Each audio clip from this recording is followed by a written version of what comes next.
But of course, the mother would have to give consent to the children leaving Pakistan and coming back to the UK. That is a thing what I'm talking, that the mother has to the sole custody of the children has to be with the father if they want to bring him on a settlement application. Okay, thank you for that. Next caller, what's your name? Where are you calling from? Hello, assalamu alaikum. Walaikum salam. I am calling from London. My name is Hassan. Arfan, what's your question? My question is, I want to apply for leave to remaining with my wife and two sons. And basically, this month I start for taking working tax credit and child tax credit. So any effect for my wife is when I apply for the indefinite leave to remaining. Okay. Any sort of it is best for you to actually contact your solicitor, because there is a list of benefits which you should not be taking. I am not 100% sure that working tax credit and child tax credit, because child tax credit, as far as I know, that it is not something you are claiming. It is probably given to any family once the child is born. So it is better to speak to your solicitor and check with that list of benefits you are falling under. And but I can confirm you one thing, that a benefit, even if it is considered as a benefit, any benefit for a very short period of time is not considered as against the application. So if you take the benefit for a very short period of time and before the application you move out from the benefit, you're still eligible to apply. Okay, thank you for your call. Next caller, assalamu alaikum. What's your name? Where are you calling from? Welcome, salam. My name is Akhtar. I'm calling from Guildford, Surrey. Okay, go for it. My son married last year in December, and my daughter came here on the spouse visa. Okay. Thereafter, she applied for residential permit, and she was given residential permit for 2.5 years. And in that letter, it's mentioned that you may apply for indefinite leave to remain after 2.5 years. So she's going to get indefinite leave to remain after 2.5 years or 5 years? Right. The question is, if someone's been given 27-month visa on the old rules, do they apply for indefinite after 2 years or 5 years? Yes, if it is under the old rule, the entry clearance has been done and 27 months has been allocated for the spouse. After the entry clearance date, if the spouse have lived in the United Kingdom with the husband for 2 years, they are eligible to apply for settlement, provided the life in UK test is passed, along with presently the English language, which is a B1 or ESOL level 1, 2, 3, any of them. So yes, if it is under the old rule, then it is after 2 years of staying with the husband in the United Kingdom. They can apply So if they were issued with a visa prior to 9th of July 2012, then it will be the 24 months and not 5 years. That's correct. Next call. Assalamu alaikum. What's your name and where are you calling from? Hello, walaikum salam. My name is Ismail. I'm calling from London. Okay, go for it. And I've got a question, on separation issue, Okay. husband and wife. Okay. And just want to know what is the prospect of, the father, of the separation having, the custody of a child. If, Okay. the wife has been found, to be not, in having, communication with the ex, boyfriend or whatever. And there is sort of evidence. So, is it one child or what's the age of the child? Yes. How old is the child? The child is about 6 years old. And has the About child? to reach 6 years old, yeah. That's fine. Has the child been living with the mother all this time, or both parents? They've been living together, with the mother and father, but recently seemed to be that, the wife has, some communication with the ex, and there's some evidence through writing and, WhatsApp and, other people, informing us that, this is what's happening. Generally speaking, if both parents are deemed to be adequate parents, and if there is a separation and the child remains with the mother, then it is pretty difficult for the father to then have residence of that child. Shared residence is a possibility, but sole residence would be difficult because the law doesn't favor the mother or the father, but it does favor the party who actually has the child before the matter was brought to court. So if the father was to move out of the property and leave the child with the mother, unless the mother was falling short of her duties, it is very unlikely that the father will get full residence of the child. So it is a matter that he needs to go and speak to a solicitor, understand what will happen in the event of separation between the two parents, and where the child will live and who will have contact and who will have residence. Okay, thank you for that. Next caller, what's your name? Where are you calling from? Hello. Assalamu alaikum. Walaikum assalam. What's your question? Okay, I have 3 questions. Okay. The first one's, I'm a British citizen. I've got a Okay. British passport. I've born British born, basically. And my husband, we're going to be planning on applying for his indefinite to leave to remain in the UK, which is going to be next year in March or April, I think it is. Okay. So he's done a B2 English course. What other courses does he have to do? Okay, I think that's a question for you, Anna. What other courses? So that was your first question, That's the right? first question. Yeah. yes. What's your second question, please? Would it be possible if you could give me the answer one by one, because I'm making a note? Okay, Okay. if that's what you prefer. Okay. Clearly, the husband is switching from spouse visa to settlement visa, as I understand correctly.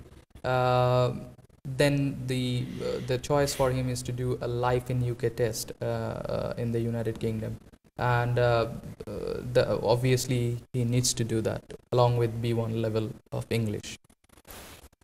I think it's more for the schools that he registers in, that they will give him more guidance as to which courses are suitable for the English language requirement. The schools are well aware of the requirements as they change, because that's their business.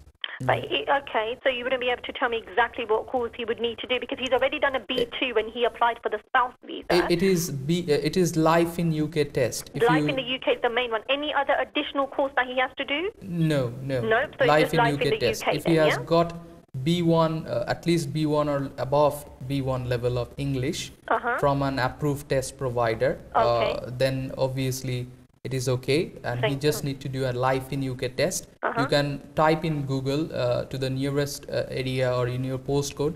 I'm sure there would be many provider who is providing life in UK test. Okay, that's You can fine. Now, the contact second question is for accommodation. Now, I currently live with my mum, and so does my husband as well. Now, my mother lives in a council property, which is temporary accommodation. Now, in the meantime, we're still living with my mum until we sort out our own accommodation. Now, will that affect when we apply for indefinite?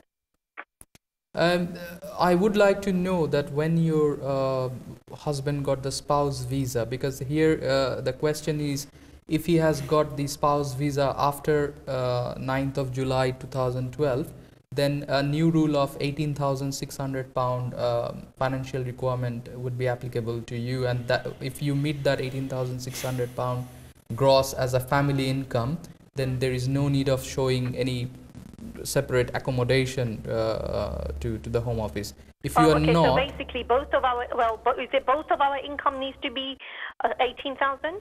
yeah, that total income of the family. So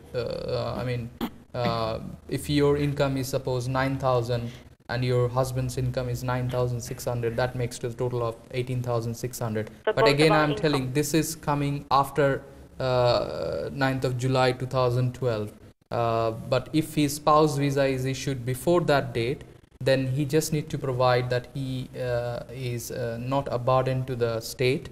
He is not claiming, or you are not claiming, he is not claiming any benefit to the state, and there is a point of accommodation you need to prove by showing sufficient accommodation. I have to know how many rooms are in that property. Yeah, it's a 3-bedroom property. I have a daughter. Okay. As well, I think it's probably been about 2 years when my husband, I think, applied for the spouse visa. I think it was. That's when we got married.